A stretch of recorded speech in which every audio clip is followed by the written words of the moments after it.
دو تین دن پہلے سوال آیا تھا کہ جی عیدگاہ کے پیروں کے حوالے سے آپ نے جو کہا تھا تو کیا انہوں نے توبہ کی؟ تو میں نے اس پر جو جواب دیا تھا شاید اس کا کلپ کچھ لوگوں کو پسند نہیں آیا۔ آج 2 دن سے میرے ٹیلی فون پر میسیجز کی بھرمار ہے، اور وہ تحریر جس کے جواب میں نے کلپ بنایا تھا وہ تحریر مجھے بھجوائی ہے برطانیہ سے بھی اور دیگر ذرائع سے بھی۔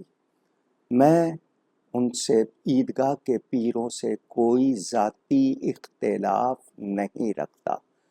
جو آپ نے ان کا وہ جو کچھ مفتیان کرام کے دستخط کے ساتھ جو آپ نے وضاحت نامہ بھیجا ہے اسی کے بارے میں تو میں نے کلپ بنایا تھا۔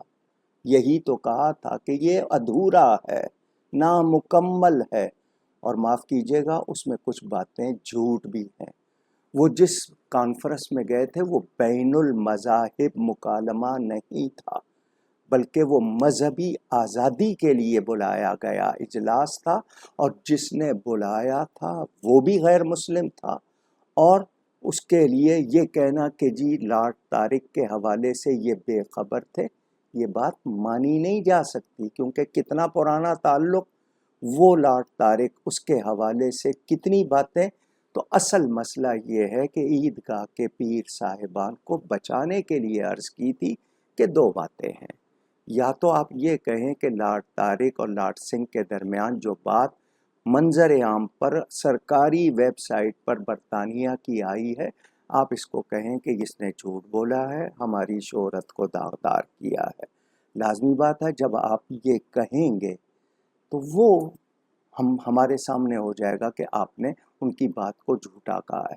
اب اس کے بعد لارڈ طارق صاحب کے پاس اگر کوئی ثبوت ہوں گے ان کے تو وہ منظر عام پہ لے آئیں گے، بات اور زیادہ کھل جائے گی۔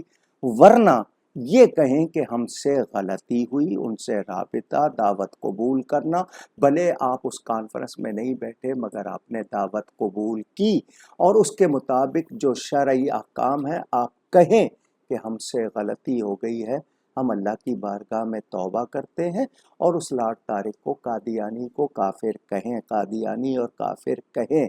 اگر آپ کے نزدیک ایمان کی اہمیت ہے تو پھر آپ جھجکتے کیوں ہیں؟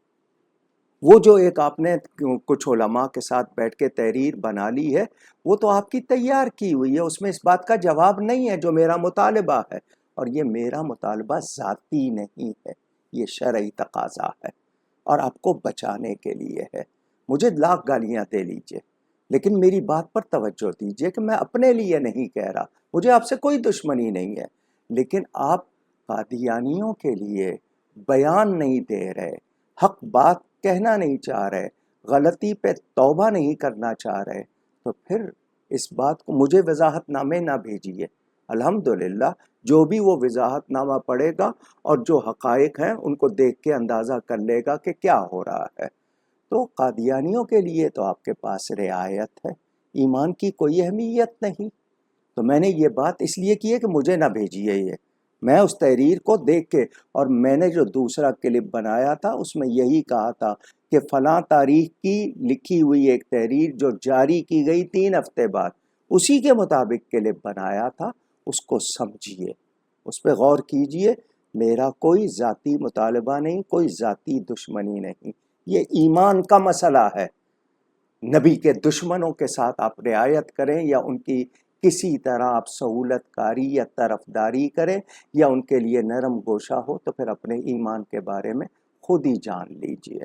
یہ ایمانی بات تھی، چونکہ اتنی بھرمار کی ہے لوگوں نے، میں نے اس لیے وضاحت یہ کر دی، ورنہ مجھے ضرورت نہیں تھی۔